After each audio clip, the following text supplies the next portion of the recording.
It's an interesting concept because you have to think about this. Why is it that you can give someone a sugar pill, a saline injection, or perform some false surgery or treatment, and a certain percentage of those people will accept, believe, and surrender to the thought without any analysis that they're getting the real substance or real treatment? And they begin to program their autonomic nervous system to make their own pharmacy of chemicals that matches the exact same chemical or treatment that they think they're getting. Now, it says a few things. Number one, it's not the external substance that's doing the healing because it's inert. There's some type of innate capacity for the body to heal, and there's some correlation between the mind and the body. So that pill represents possibility in a person. And so if you think about this, when they see the pill, they're conditioned into thinking that that pill can do something good for them. So in a depression study, for example, 3 out of 4 people that are taking a placebo in a depression study get better.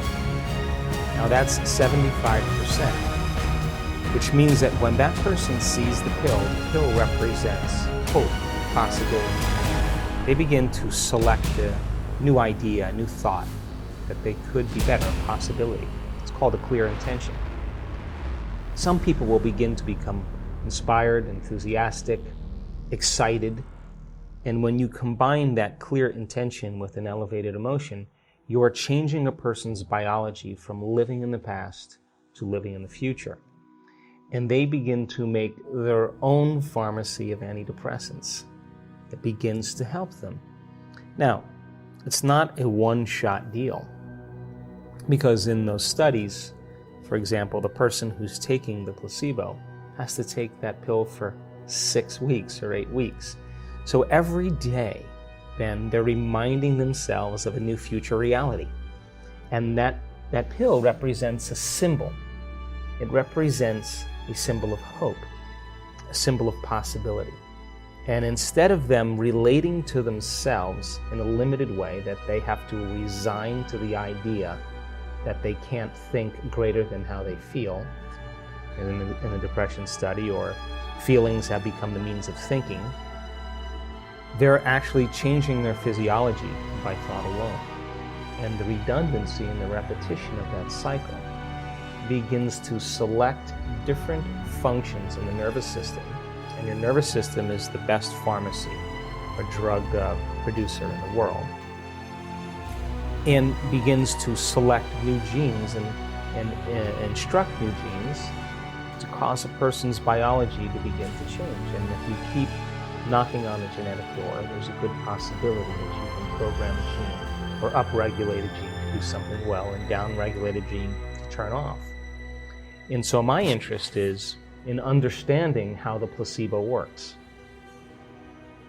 How does it work? Once you understand how it works, will you be able to teach it? Because do you need the sugar pill in order to move into a new state of being? Or can you teach a person to select an unknown instead of a known, and continuously select that unknown and emotionally embrace that future before the event occurs?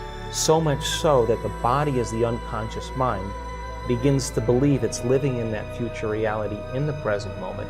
And if the person does that, just like taking the placebo for 6 weeks, alters their state of being every single day, is it possible that that unknown becomes a known, and they begin to change their physiology and biology just by thought alone?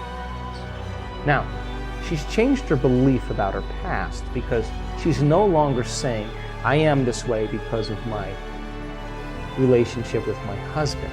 See, because when you say, I am this way because I had an abusive father, I am this way because I had a difficult marriage, I am this way because I got fired from my job, what you're saying is, I haven't changed since that event emotionally. And so now you're viewing your future through the lens of the past. When you overcome that emotional state, a memory without the emotional charge is called wisdom. Now you're ready to create a new future, because if you're still attached to the emotion, you're still attached to the past, and you can't create a future. So all of a sudden now the person has a transformation. She has a shift. She knows that she's liberated from that anxiety. She feels it.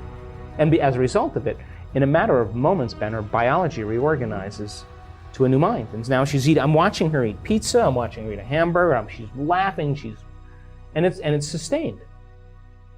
But that's not the end. Because if she's healed herself, then the next question is, I understand the physics and biology of what I've done. Is it possible if I heal myself that I can heal another person?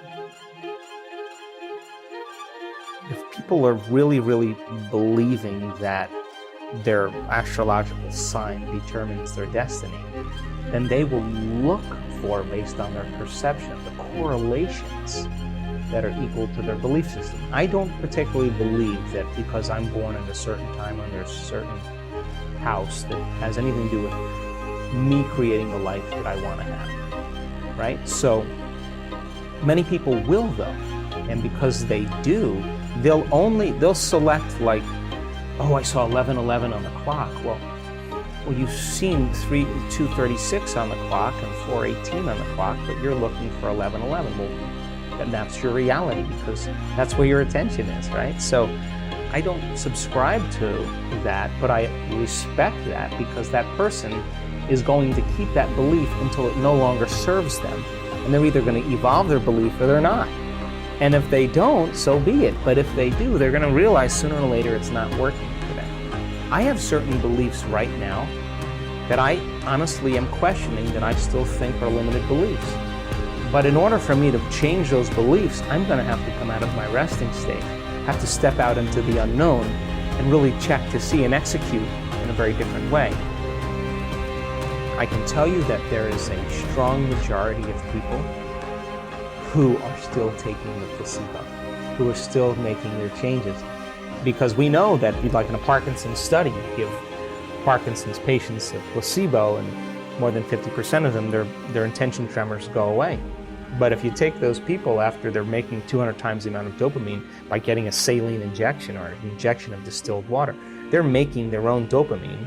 Parkinson's is a deficiency in dopamine. When they return back to their life, and they see their caregiver and they play chess with their friends and they see their wife or sleep in the same bed or whatever it is, their personal reality is creating their personality, reminding them who they are.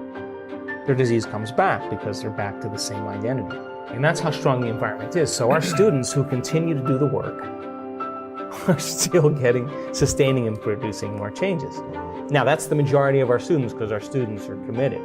But we do have students that don't make it.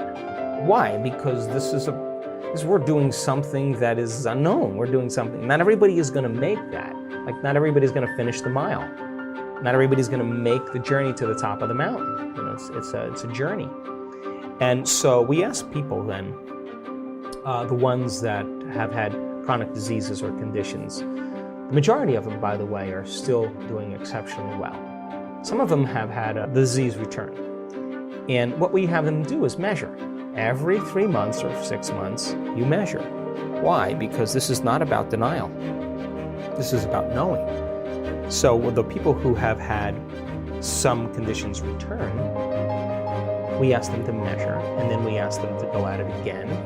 And if their values aren't changing, we ask them to intervene with other medical means or whatever they need to improve. So the ones that have had the healings, though, the majority of them are still doing exceptionally well. Some of them that stop taking the placebo,